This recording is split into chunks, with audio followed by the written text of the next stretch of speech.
Welcome to God's workshop. And it's so good to know that the workshop is not some place out there, but is your heart and my heart that we make available to Him.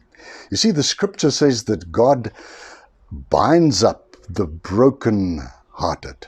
Now, I'm standing here with a motorcycle that has quite a few scars on it. It's a motorcycle that is being rebuilt simply because it has had a bit of a rough life. Now, here's the challenge. It's been said that scars are the tattoos of the brave. Well, and then we grow up. And when you hang around bikers, you see people with lots of scars. The important thing to remember is that those scars are not signs of defeat, but actually every scar is a sign of victory. Every scar is a reminder that the plans of darkness to take you out have failed.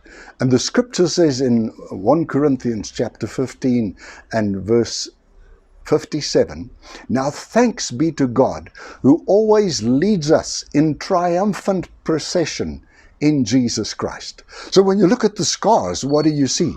You see the triumph that God has given you, the victory that God has given you. Your heart might have been broken and you thought it was irreparable, but it's so good to know that God's desire for you is to live a life that is whole. You see, when you look at Jesus, He had scars. He has scars in His hands, He has scars in His feet, and a scar on His side. His scars were not scars of defeat, but His scars were there specifically to secure your victory, so that your broken heart and my broken heart and our broken lives can be healed by the sacrifice that He made.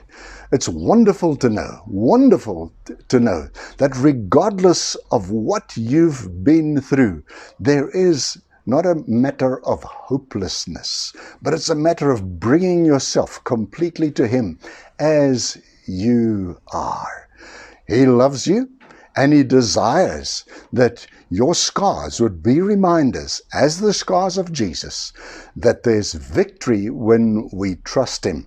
I encourage you today with the words of Mark Twain, where he said, the scent that the violet sheds on the heel that has just crushed it is forgiveness.